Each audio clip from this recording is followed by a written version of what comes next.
Hello, Ram Ram, जय सेवालाल सर्वांना.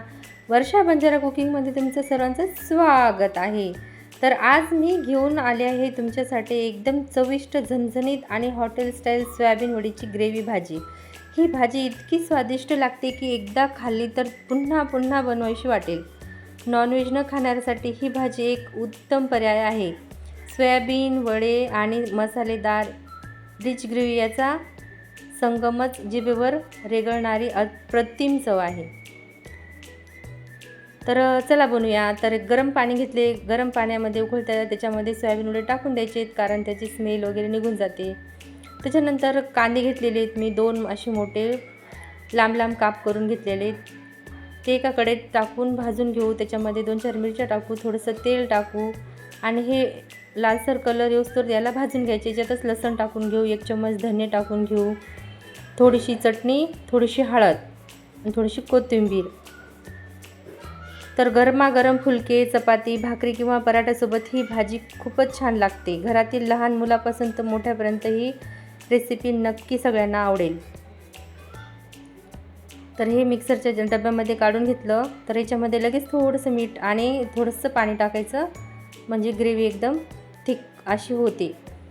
तर ते हे उकळलं तर सोयाबीन वडे मी एका चाळणीमध्ये गाळून घेते आणि त्याचं पाणी हलक्या हलक्या हाताने दाबून काढून घेते.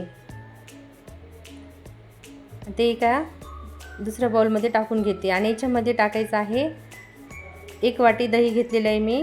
ते 1 वाटी दही अर्धी वाटी टाकलं आणि पुन्हा अर्धा चम्मच मीठ टाकलं, 1 चम्मच चटणी टाकली, अर्धी चम्मच हळद, एक चमचा गरम मसाला, 1 चमचा सुहाना, 1 चमचा अंबारी आणि एक एव्हरेस्टचा मसाला ते 1 चम्मच टाकला आणि हे सगळं टाकून चांगलं असं मिक्स करून घेतलं. थोडीशी दही उरली होती ते पण टाकून दिली मी त्याच्यामध्ये. हे सगळं मिक्स असं करून घ्यायचं. तर आता कढईमध्ये 2 उबळी असं तेल घ्यायचं आणि त्याच्यामध्ये अर्धे चम्मच मोहरी टाकायची. तर लगेच त्याच्यामध्ये दालचिनीचा 1 तुकडा टाकायचा, 2-3 काळी लवंगा टाकायच्या, 1 मोठी विलायची टाकायची हिरवी, थोडीशी अशी दाबून टाकून द्यायची आणि मिक्सरच्या डब्यामध्ये काढलेली ग्रेव्ही त्या तेलामध्ये अशी टाकून परतून घ्यायची छान असं तेल सुटेपर्यंत.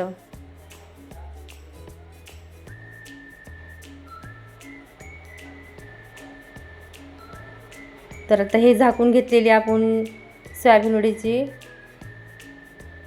तर हे सगळं त्याच्यामध्ये टाकून घेऊ तेलामध्ये आणि त्याला पण चांगलं असं सगळीकडून परतून घेऊ.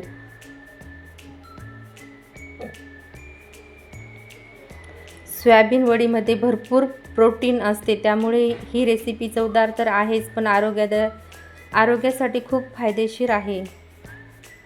तर याच्यामध्ये गरम पाणी टाकायचं आहे. गरम पाण्यामुळेच भाजीला चव येते. त्याला झाकून ठेवू. तर कमी गॅसवर याला उकळी येऊ देऊ. थोडीशी उकळी आली की लगेच त्याच्यावर वरून थोडीशी कोथिंबीर टाकू आणि थोडंसं पुन्हा मीठ टाकू आणि बघा मी वाढायला घेत आहे एका प्लेटमध्ये. छानपैकी असं वाढून घ्यायचं आणि मी घरचीच माझी फ्रेश मलाई होती दुधावरची शाई, तर मी ही त्याच्यावर टाकून घेणार आहे. थोडीशी कोथिंबीर पण टाकलेली आहे आणि दिसायला पण एकदम छान दिसते आणि डिश एकदम भारी दिसली की खायला पण मन होते. आता इथे मी बनवले आहेत गरम गरम अशा चपात्या. तर चपात्यासोबत पण ही भाजी खूप छान लागते. जर तुम्हाला माझी ही रेसिपी आवडली असेल तर व्हिडिओला लाईक करा, शेअर करा आणि माझ्या चॅनलला नवीन असाल तर सबस्क्राईब करा. तुमच्या प्रेमामुळे आणि पाठिंब्यामुळे मला अशाच नवनवीन चविष्ट रेसिपी तुमच्यासाठी आणण्याची प्रेरणा मिळते. बाय सर्वांना.